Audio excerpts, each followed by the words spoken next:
physically get there and actually coach with the guys and be there and on the field and all the time? Oh, it's great. I mean, I'm living a dream. I mean, if anybody can say they're living a dream, I'm living it. Getting to coach in the home state, getting to play in the stadium where we won state championships, where I played in a state championship. Anytime you hear the words William Bryce, it means a lot to me, my family, the state, and again, it's great to be in this situation. I'm so thankful to be in this situation, and I'm going to do everything I can to make it better. Bobby, even though you don't coach his position, what's the dynamic between being Coach Bentley and Dad Bentley, where Jake is concerned? It's just great to see him out here. It's just wonderful for our family to be all together, and I'm just proud of everything that he's accomplished. Have you guys moved all back to the stadium? Yes, everybody's here. We're living in Lexington, and it's great to be here. How do you think Jake has adjusted to his first 3 weeks of camp, kind of coming in cold?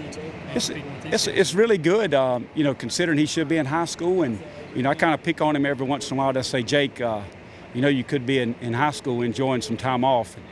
He says, Dad, I'm doing the right thing. So he's excited about it, and it's a lot of fun right now. Bobby, how did you guys come to the decision for him to forego his senior year? It kind of was brought up in a staff meeting, and it got to him.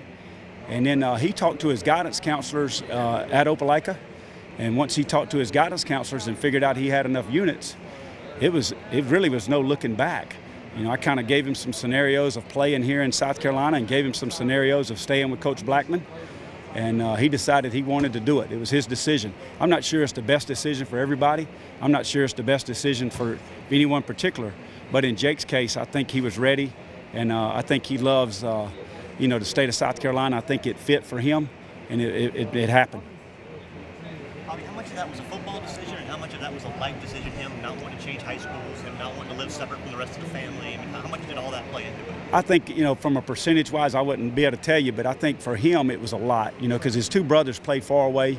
One of his brothers played at Rutgers. One of them plays at Old Dominion. It was 7 hours away, 11 hours away from Alabama.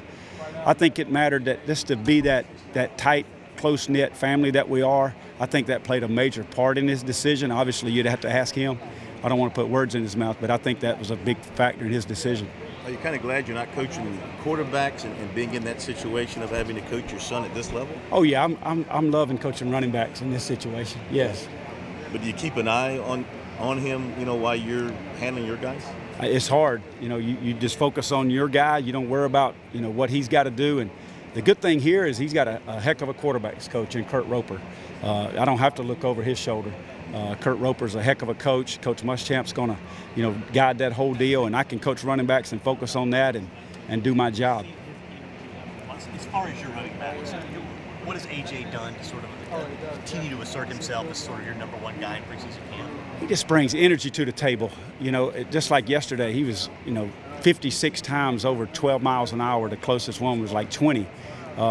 He's just brings so much energy. He plays the way we want our teams to be.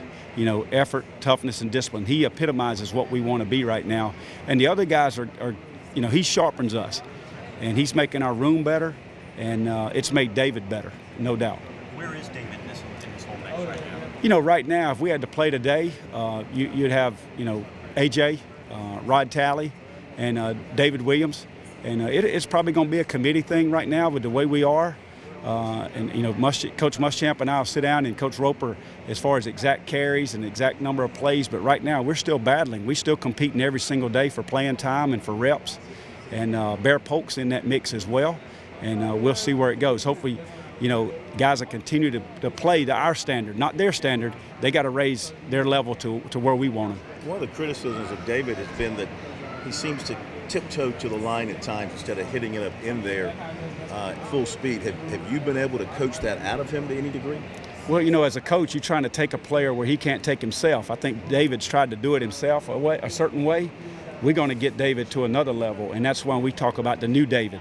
We talk about a whole turnover, a whole makeover, the new David Williams, and he knows exactly what we're trying to do to make him tougher, make him more physical, to use his physical talents on every single play to the maximum ability. Coach Muschamp talked about some of the plays in the scrimmage on Saturday where he was running north with those pads squared in front of him and everything. Was that kind of what you're talking about? Without a doubt, and picking his knees up and being a one-cut runner. This is a north-south league. This is a one-cut league. You know, you don't get to make a lot of cuts in this league because the defenses are so good. So we need one cut. Let's get vertical, get your pads downhill. All great running backs fall forward. So let's get forward. Bobby, I think there was a time a few weeks ago when first part of practice was open to us, and we saw David maybe taking like fourth team, being the fourth running back in the rotation. Was that a message being tried to send to him? Was that just a way was that a representation of where the depth chart was at the time? Was that something we just didn't understand? Or? Yeah, after the first day of practice, there was a clear message. He was fifth string, and he got the message loud and clear. And the last 2 days have been his best practice.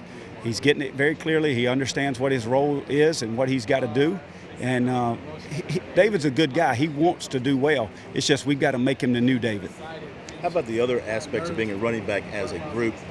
Pass protection, catching the ball out of the backfield. Is this group good at doing that, you think?